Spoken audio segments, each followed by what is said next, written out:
Ya, kembali di Q&A masih bersama Mas Yovie Widianto dalam Janji Suci Yovie. Saatnya kita berikan kesempatan panelis kita Mas Andi Sandoro ini. Silakan Mas. Ya, Mas Yovie, bagaimana hari-harinya Mas Yovie nih setelah menjadi staf sus presiden? Nah, ada itu dia. Berubah nggak? Sama, karena saya memang orang yang biasa bangun pagi, morning person. Jadi pagi jam habis sholat subuh langsung jalan-jalan pagi. Jadi biasa dengan kegiatan pagi. Ada dulu juga di Indonesia dengan Metro TV juga terbiasa pagi dan saya punya lembaga kajian budaya, punya pusat studi Indonesia cerdas dengan kegiatan-kegiatan biasanya. Ada sekolah musik juga, jadi terbiasa itu, jadi tidak terlalu banyak perubahan dari sisi kebudayaannya. Apa yang berbeda? Yang berbedanya ya bolak-balik ke istana aja. Wih, bolak-balik ke istana. Silakan Olivia. Aku agak tertarik tadi sama pas Mas Yovie bilang. Aku baru tahu ternyata Mas Yovie juga sempat nggak disetujui sama orang tua untuk bermusik. Kebetulan aku juga dari keluarga yang akademisi banget, yang mana kayak awalnya sih Mas sempat kayak nggak dibolehin bermusik gitu.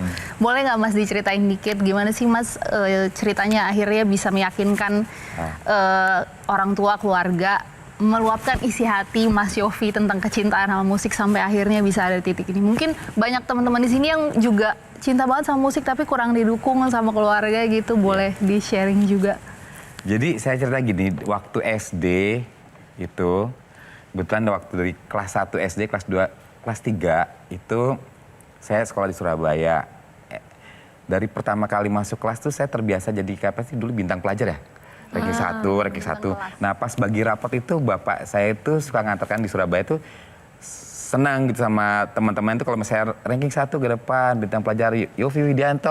Bapak saya tuh selalu teman iku anakku gitu. Nah bapakku tuh senang gitu sampai ke SD SMP dan pada satu saat nih karena terbiasa begitu bapak saya kamu harus ya sekolah belajar bener. Nah di SMP udah mulai main piano dan bahkan udah main di hotel Klasik di Bandung lah, di Savoy kayak gitu ya, di Savoy. Nah pas di SMA tuh saya udah mulai main trio jazz gitu. Nah itu udah main jazz kayak gitu, udah seneng ngeband kan. Dan vokalis saya ada Ruth Sanaya pada waktu itu.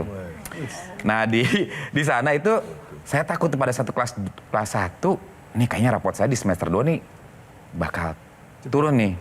Nah kita turun nih ada saya dapat pemain gitar saya tuh saya ingat sahabat saya namanya Vence Manuhutu Ambon dari Maluku.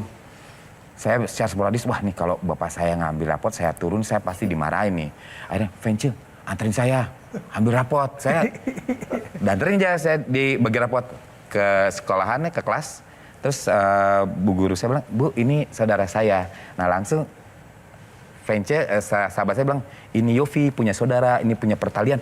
Saya kira, wah ini orang Ambon. Dari mana Widianto? Saya baru sadar bilang, guru saya sambil balik kelas sambil takut, mungkin saya ngeliatin, tapi ini Yovie ranking 1 lagi. Ya tahu gitu bapak saya aja nganggep lagi.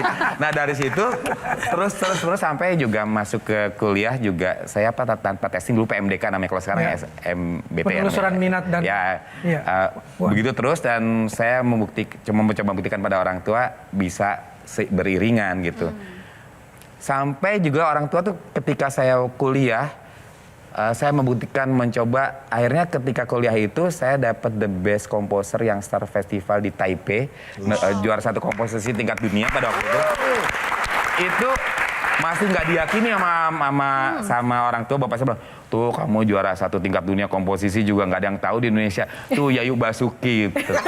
Ranking 32 dunia semua Indonesia tahu. Tapi bapak pengen jadi apa, Mas Yovie? Inginnya saya jadi dosen, atau paling nggak jadi diplomat gitu.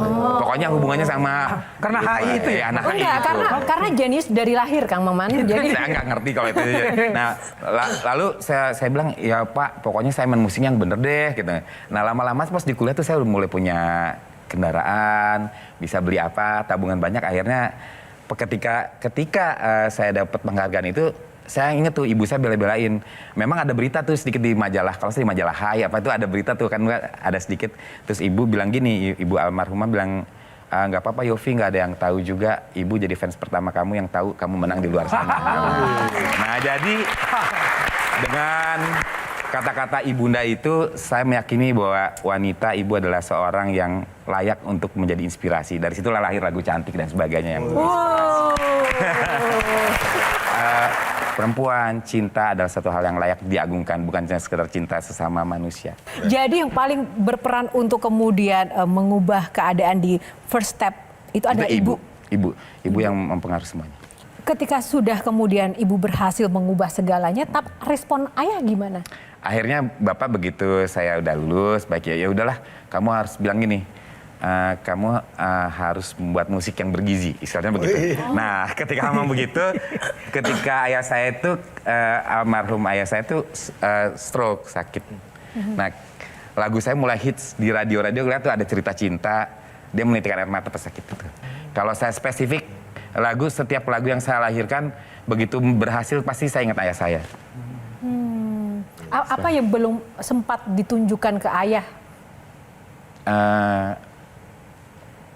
Baik mungkin karya atau mungkin ada nggak mungkin hal yang paling disesali mungkin yang belum sempat ditunjukkan ke ayah, tapi ayah sudah